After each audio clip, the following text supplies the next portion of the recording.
Hey guys, how's it going? This is Mike from M&R. Today we installed a 30-inch light bar underneath the GMC sign on a 2022 GMC Canyon AT4 model.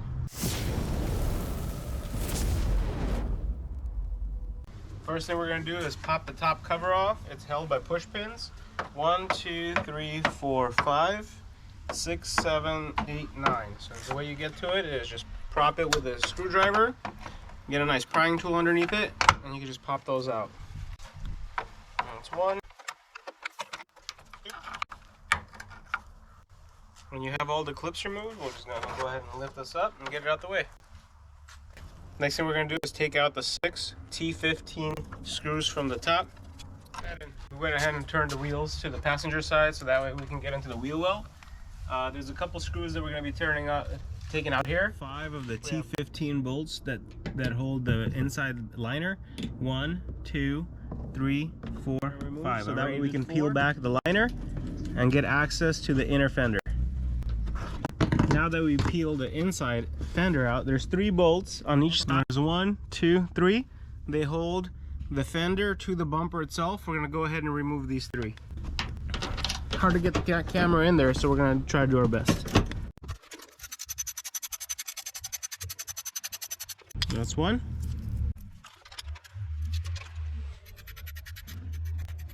That's 2. And there should be 1 more towards the end.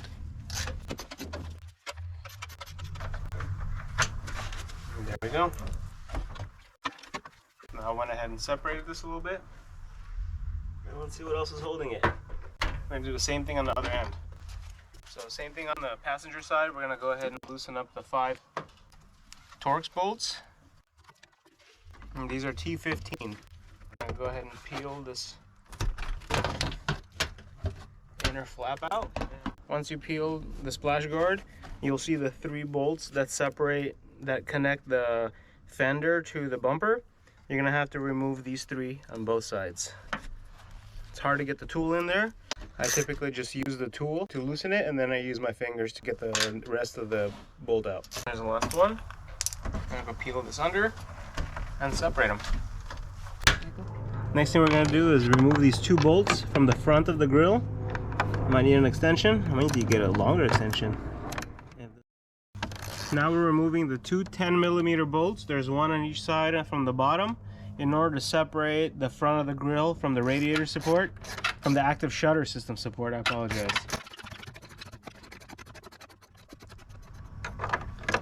And then the second one is here.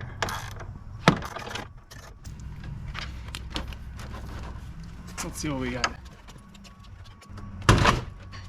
Okay, the clips are coming out. Just pull on a little bit to loosen up the clips. And I think the only thing that's left that's not on the bottom. Let's go see what we got. I'm gonna say loosen all the 7mm bolts from the bottom.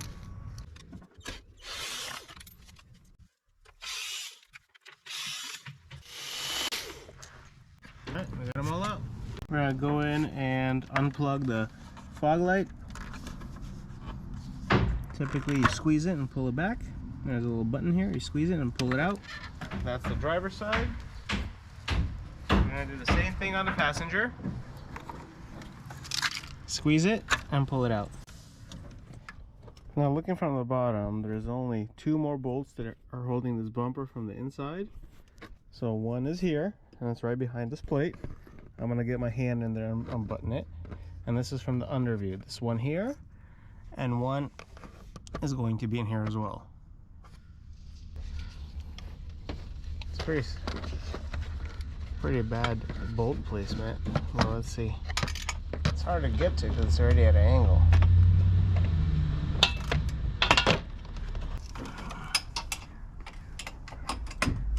So just to summarize everything, I got the 2 bolts from the center of the grille. I got all the bolts from the under that are holding it. All the clips have been removed. And now everything just comes loose. 1, 2, 3. And you separate the front end. Now that we remove the grille, let me show you which ones gave me a hard time when removing the front bumper. It's actually these inner top ones. It was hard for me to get my tool in there. I guess you can remove more paneling from the bottom in order to get to it. I kind of just used a small ratchet and got it out little by little. Now that you've removed the front end of the vehicle, we're going to get ready to install the 30-inch light bar. Depending on which one you've purchased, you might either go above the GMC sign, you would use these set of brackets. If you've purchased below the GMC sign, you would use this set of brackets. So this is the hardware that comes with the light bars. You have 2 button head bolts that are going into the light bar through the M&R bracket, and you get 2 washers that go underneath this bolt to raise the bracket up a little bit. So I'm going to go ahead and remove the factory bolt. I'm going to eyelid this through the M&R bracket. On the bottom, I'm going to go ahead and put a washer to raise up the bracket slightly. And I'm going to go ahead and finger tighten it. We're going to make final adjustments after we have the light bar through.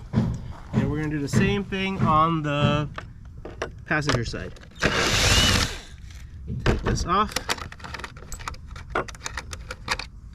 Feed it through the M&R bracket, washer on the bottom, and just hand tighten it. And then after we have the light bar, we'll be able to do final adjustment. So now that we like the alignment of the light bar placement, we're going to go ahead and tighten the bolts from the sides, and then towards the end we're going to tighten the factory ones we've taken out. Because the M&R bracket goes at an angle from the mounting point, it's perfectly fine to have this not leveled flush with the light bar itself. All it needs to be is tightened from the side, and then you tighten this bolt in order to make sure that it doesn't move anywhere, and it's very solid. Now you're finished with the installation of the 30-inch light bar below the GMC side. We're going to go ahead and install it back on the vehicle.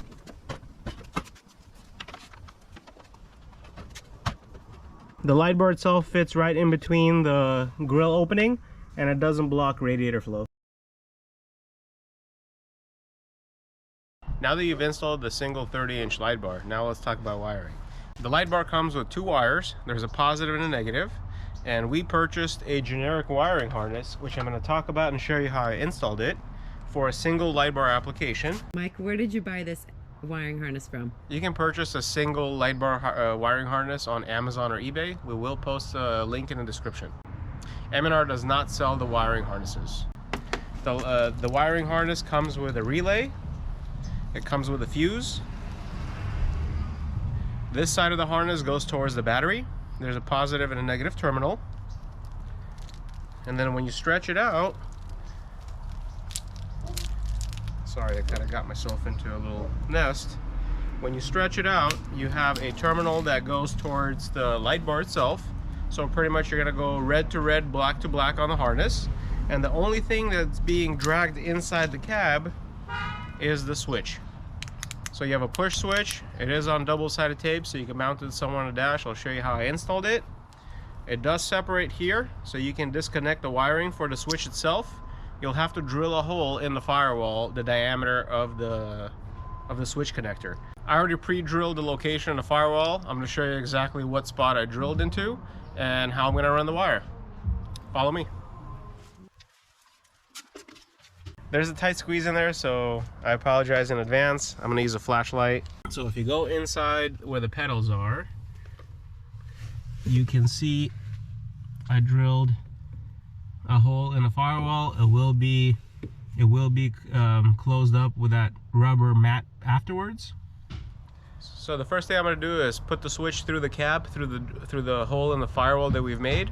I'm going to go ahead and detach the wiring. I'm going to be feeding this thing through the firewall, through the engine bay, and connect this on the inside of the cab. So follow me. I'm feeling the hole through the firewall. I'm going to go ahead and slide the adapter through it. There we go. Now we're going to go back inside and pull it. Here I got the adapter. So now I can connect the switch back up. And now we have a functioning switch inside the cab. You can mount it anywhere. We'll still yet to find a location for it, but let's go back into the engine bay and connect the positives and negatives for the battery, as well as the light bar itself. So on the engine bay side of the light bar wires themselves, I'm gonna go ahead and trim them slightly.